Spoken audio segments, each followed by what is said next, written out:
بسم اللہ الرحمن الرحیم۔ مسلمانوں کو آپس میں لڑانے کے لیے کافر ہمیشہ ایسے سے کام کرتے ہیں جس سے مسلمانوں کو کمزور کیا جائے۔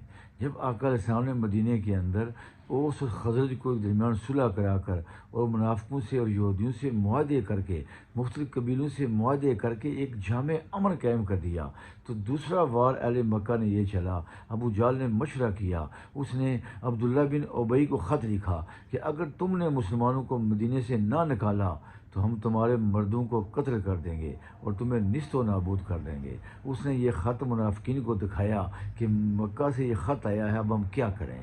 جو ہی آقا علیہ السلام کو اس خط کی اطلاع ملی، آپ علیہ الصلوۃ والسلام فوراً اس اجلاس میں چلے گئے جہاں یہ اجلاس ہو رہا تھا۔ آپ نے اس کو وارننگ دی کہ خبردار، اگر تم اہل قریش سے لڑو گے تو غیروں سے لڑو گے اور تمہارا ہم کلا کما کر دیں گے۔ وہ ڈر گیا، تو امن قائم کرنے کے لیے آقا علیہ الصلوۃ والسلام نے بر وقت کارروائی کی۔ امن بنیادی چیز ہے، تو غیر جو لوگ ہیں وہ امن کو تباہ کرنے کی کوشش کرتے ہیں، امن و امان کو خراب کرنے کی کوشش کرتے ہیں۔ یہی تو بنیادی چیز ہے، امن و امان۔ اگر یہ خراب ہو جائے تو سارے معاملات حل ہو جاتے ہیں۔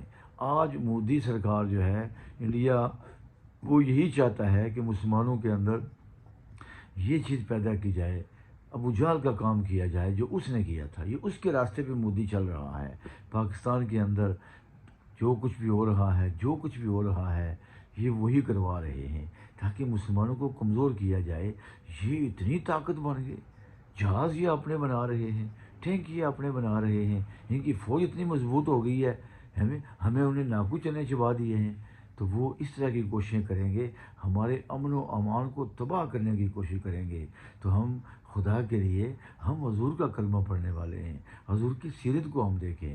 مدینہ کے اندر حضور علیہ الصلوۃ والسلام نے بر وقت کارروائی کر کے ابو جہل کے عزائم کو خاک میں ملا دیا تھا۔ وہ خط جو تھا، اگر اس پہ عبداللہ بن امی عمل کرتا تو عنقریب مسلمانوں اور یہ منافقین کے درمیان ایک لڑائی شروع ہو جاتی۔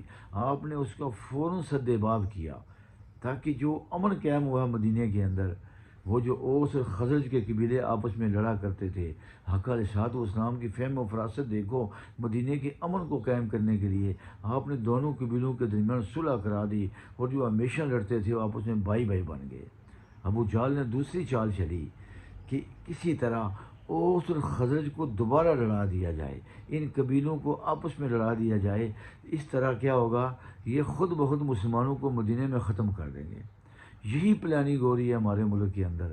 یہاں پہ سنی شیعہ فساد، کبھی کچھ کبھی کچھ کبھی کچھ، کبھی کسی تاریخ کو کھڑا کریں گے، کبھی کسی کو کھڑا کریں گے، ہمیں آپس میں لڑائیں گے تاکہ ہم کمزور ہو جائیں، کمزور ہو کر ہم خود ختم ہو جائیں۔ اور جو قومیں اندر سے کمزور ہو جاتی ہیں وہ کبھی آگے نہیں بڑھ سکتی۔ تو ہمیں مودی انڈیا کے جو یہ وار ہے، اس کو ہمیں، یہ بھی جنگ ہے بہت بڑی، بد امنی قائم کرنا ایک بہت بڑی جنگ ہے۔ آقا علیہ الصلوۃ والسلام نے تو کتنی فہم و فراست ہے، آپ کے سیاسی معاملات کو دیکھو۔ اب لوگ کہتے ہیں جی اسلام کا سیاست سے کوئی تعلق نہیں ہے، ان لوگوں نے حضور کی سیرت کو نہیں پڑھا۔ حضور نے مدینہ میں آ کر سب سے پہلا امن یہ قائم کیا، سب سے پہلا امن قائم کیا، اور خزرج کو بھائی بھائی بنایا، خبردار آپس میں لڑنا بند کر دو۔ پھر آپ نے مدینہ میں آ کر مہاجرین انصار کو آپس میں بھائی بھائی بنایا۔ پھر آپ نے یہودیوں سے معاہدے کیے، اور جتنے قبیلے گرد و نواح میں آباد تھے، آپ نے تمام قبیلوں کے ساتھ معاہدے کیے۔ اس طرح مدینہ میں بہت بڑا امن قائم ہو گیا، اور امن کی وجہ سے مدینہ ترقی کے راستے پہ چل پڑا۔ اور جب مکہ والوں نے دیکھا کہ یہ تو پاؤں پہ کھڑے ہو گئے ہیں، یہاں تو خوشحالی آ گئی ہے، یہاں تو امن آ گیا ہے، یہاں تو ترقی شروع ہو گئی ہے، تو انہوں نے پھر ایک اور کام شروع کر دیا، مسلمانوں کے مال مویشی لوٹنے شروع کر دیے، اور مسلمانوں کو ہراساں کرنا شروع کر دیا، خوف پیدا کر دے۔ یہ بھی کافر کی سازش ہوتی ہے کہ خوف کی فضا پیدا کر دو۔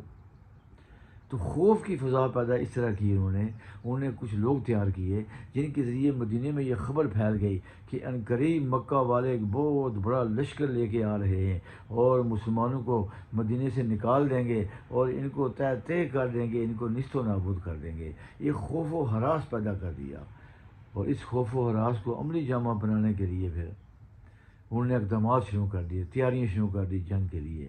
ادھر آقا علیہ السلام کو جب اس بات کی خبر ہوئی کہ یہاں خوف و ہراس پھیلایا جا رہا ہے۔ آپ علیہ السلام 313 صحابہ کو لے کر بدر کے مقام پر تشریف فرما ہوئے۔ اللہ اللہ اللہ اللہ، پہلے ہمارا قافلہ بدر کے مقام پہ پہنچا اور پھر ان کا قافلہ بدر کے مقام پہ پہنچا۔ تو یہ امن، یہ خوشحالی، یہ غیروں کو کبھی برداشت نہیں ہوتی۔ یہ ہماری ترقی، یہ غیروں کو کبھی برداشت نہیں ہوتی۔ یہ ہماری پاورفل فوج کہ دنیا ان کی گرویدہ ہو رہی ہے، یہ کبھی مودی کو ہضم نہیں ہوگی یہ بات۔ اور ہم جہاز اپنے، ٹینک اپنے، اور میزائلوں کے نام دیکھو، غوری میزائل، فلاں میزائل، یہ ان کے دماغ خراب ہو گئے ہیں۔ ان باتوں سے وہ چکرا گئے ہیں، جیسے ابو جہل مکہ میں چکرا گیا تھا کہ مدینے میں سارے قبیلے اب خوشحال آپس میں امن و امان سے رہ رہے ہیں، لڑائیاں ختم ہو گئی ہیں، محبتیں آپس میں پیدا ہو گئی ہیں، سب جھگڑے ختم ہو گئے ہیں، اور حضور نے ان سے معاہدے کر لیے ہیں امن و امان قائم کرنے کے لیے۔ یہ بات ابو جہل کو ہضم نہ ہوئی، اور یہی بات پاکستان میں جو افراتفری پھیلانے کی کوشش ہو رہی ہے، یہ مودی کی ہو رہی ہے تاکہ اس ملک کو کمزور کیا جائے۔ تو مسلمانوں سمجھو، یہ مسجد ہے ہماری پاکستان، اگر مسجد ہماری گرا دی گئی تو ہم کیا کریں گے؟ کیا ہمارا عشر ہوگا؟ ایک ہو جاؤ، اتحاد کا مظاہرہ کرو، اتفاق کا مظاہرہ کرو۔ پہلے ہمارا وطن ہے تو سب کچھ ہے، وطن نہیں ہے تو پیچھے کچھ نہیں بچے گا۔ ہماری جانیں محفوظ نہیں ہوں گی، ہمارے مال محفوظ نہیں ہوں گے، ہماری عزتیں محفوظ نہیں ہوگی، یہ گھر بار، یہ کوٹھیاں تمہیں نظر نہیں آئیں گی اگر امن قائم نہ ہوا۔ تو امن قائم کرنے کے لیے ہر بندہ اپنا کردار ادا کرے، ٹیچرز کردار ادا کریں، بیوروکریٹس کردار ادا کریں، سیاستدان کردار ادا کریں، علماء کردار ادا کریں۔ علماء چونکہ جمعے کے دن پوری قوم علماء کے پاس آتی ہے، تو علماء لوگوں کو امن و امان کے لیے اور اس ملک کو آگے لے جانے کے لیے اپنے کردار ادا کریں۔ فی امان اللہ۔